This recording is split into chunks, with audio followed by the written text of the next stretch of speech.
Vous écoutez Samedi de lire avec l'auteur invité d'Amélie Boivin-Enfield. J'ai toujours accompagné mon auteur invité de cette semaine, Marie Gray. Là, Marie, je veux qu'on parle de baiser. Est-ce que tu peux un peu raconter... On va parler de baiser, d'accord. Du premier tome, en fait. Oui. Est-ce que tu veux raconter un peu l'histoire? Bien sûr. C'est l'histoire de Julie qui a 46 ans et qui sort d'une longue relation de plus de 16 ans avec son conjoint. Elle n'a pas d'enfant, c'est une belle femme active, intelligente, qui a une belle carrière et tout. Elle est un petit peu princesse, donc elle a un petit peu de mal à accepter que c'est lui qui l'ait laissée alors qu'elle y pensait elle-même depuis un petit bout de temps. Donc elle se retrouve un peu, comme je parlais tantôt, de se retrouver célibataire à la fin quarantaine. Elle se rend compte que c'est plus du tout la même chose.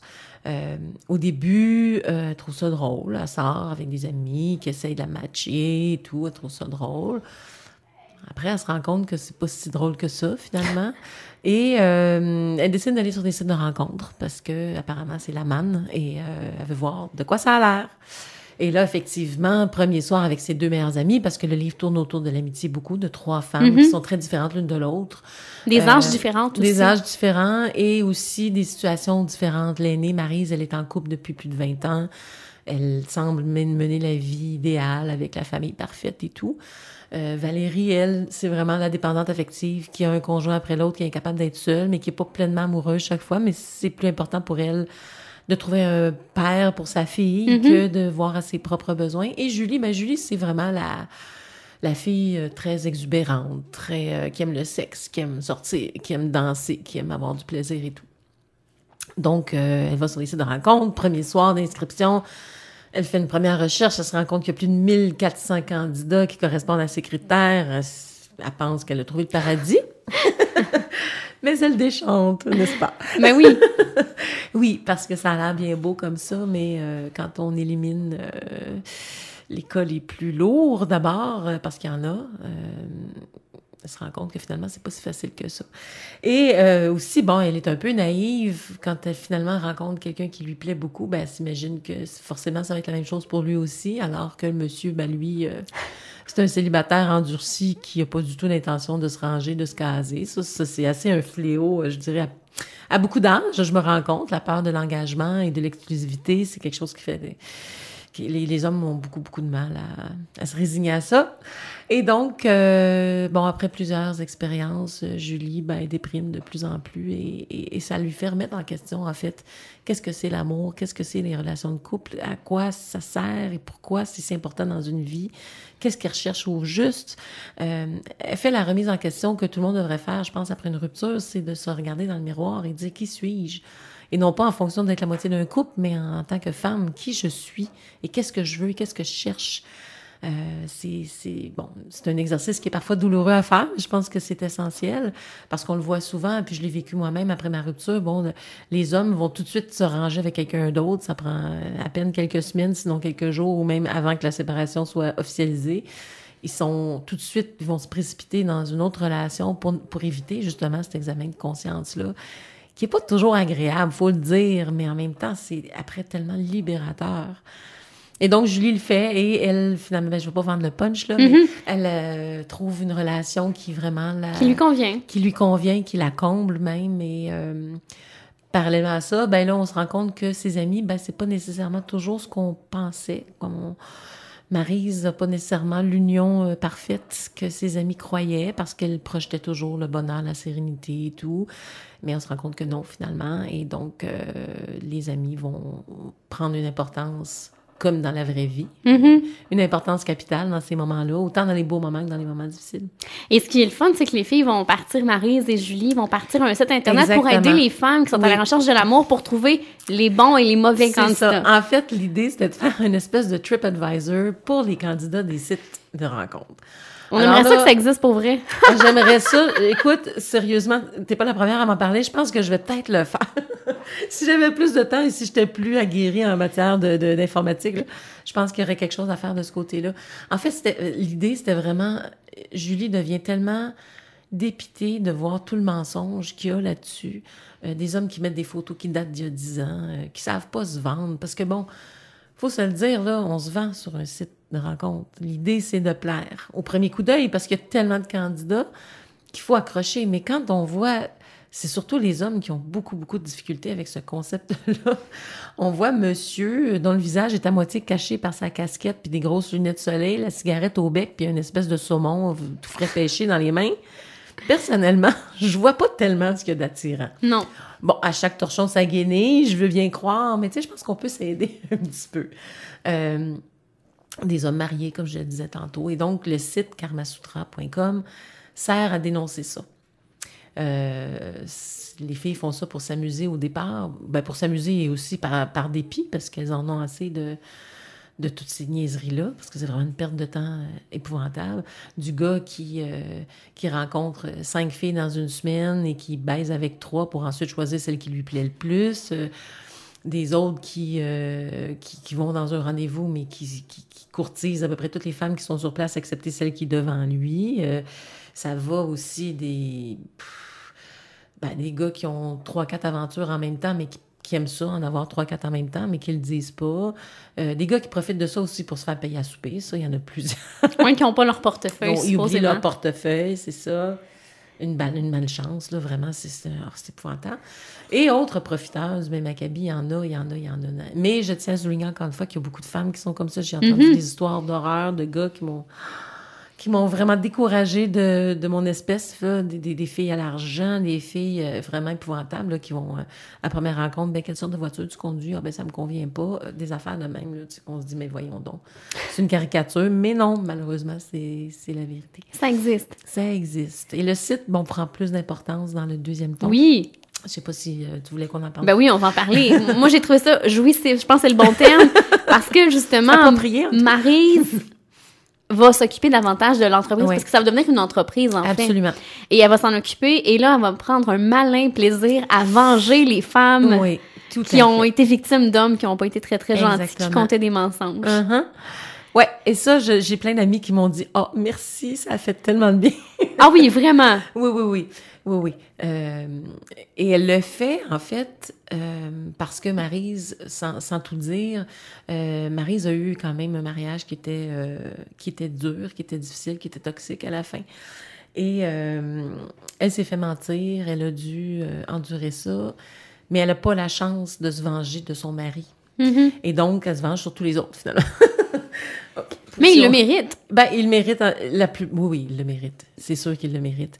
Et il y en a un, entre autres, qui est un chef cuisinier. Et donc, la scène de sa punition à lui, de sa sentence, j'ai eu tellement de plaisir à écrire ça. Je le voyais tellement dans ma tête. Je me disais, il faut que ça m'arrive un jour. Il faut que je puisse assister à la déchéance d'un gars comme ça, un épais, disons-le, vraiment. Et je pense que ça fait du bien à beaucoup de mes lectrices. Mais une que j'ai beaucoup aimée aussi, c'est quand elle se venge de l'entrepreneur qui vient faire la serre chez elle. Ah oui. J'ai beaucoup aimé. Oui. Les papas qui refusent de payer la pension alimentaire, mais qui déclarent pas de revenus parce qu'ils travaillent au noir. Oui, ça aussi, c'en était un. Il y en a une dizaine là, dans le roman qui ont été vraiment savoureuses à écrire, en tout cas. Et bon, on a toutes pensé à ça quelque part dans notre vie, hein.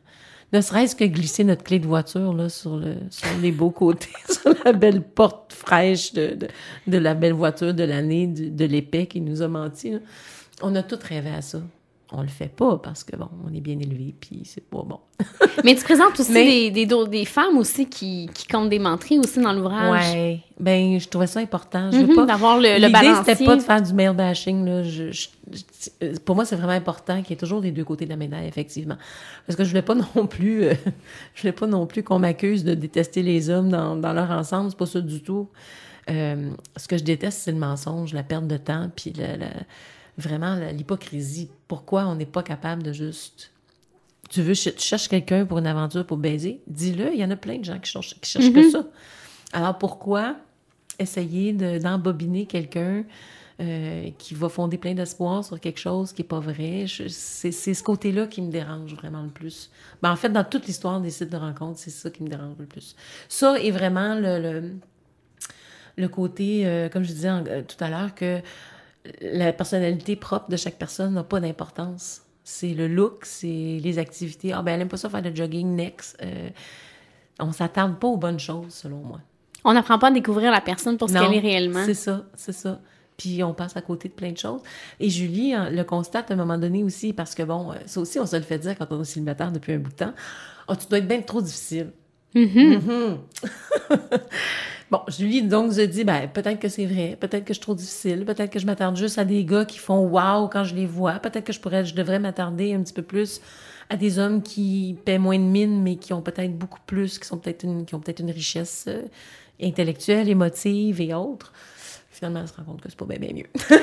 Non, hein, c'est ça. Non, pas tellement. Mais non. Mais en même temps, bon, ça permet de rencontrer des gens super le fun, puis bon, elle s'arrange même pour faire un petit match avec Valérie. Alors, rien n'est perdu. Est-ce que dans le 3e, ça sera Valérie qui sera le personnage Valérie, principal? Effectivement. Oui.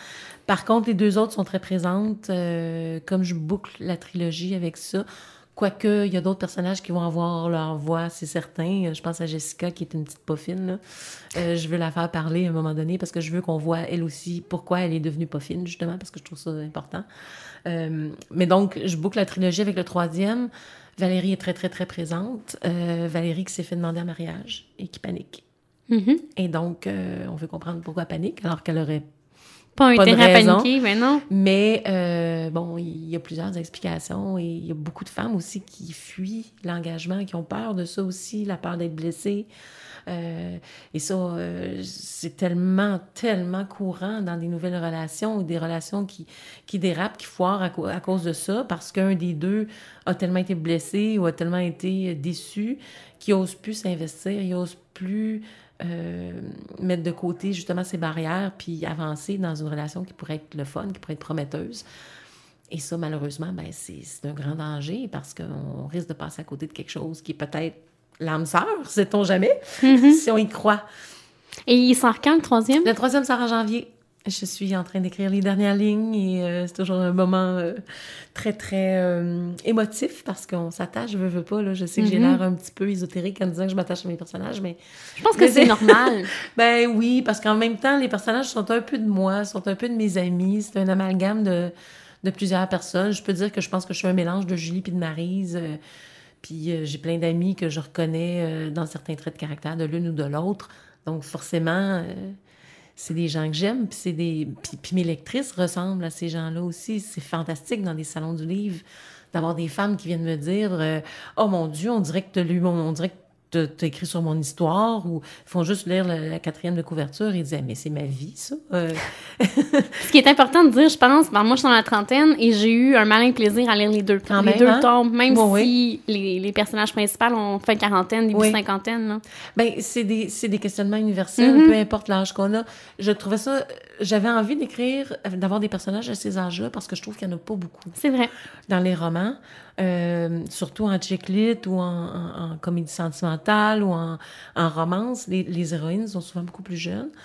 Alors que là, dans notre société, on le voit qu'il y a des femmes dans la mi-quarantaine et au-delà qui sont seules et qui croient encore aux papillons, qui croient encore à la passion, qui veulent vivre ça encore. Mais les papillons sont les mêmes à ton âge qu'au mien. C'est le but à atteindre est le même, là, et tous les sentiments et les déceptions qui viennent avec sont exactement les mêmes. C'est juste qu'on est un peu moins cute à 52, 44. Pas vrai. Mais... T'es très belle, Marie. J'allais pas à la pêche au compliment, là, du tout. J'allais juste... Non, mais je le pense vraiment. C'est comme vraiment une constatation.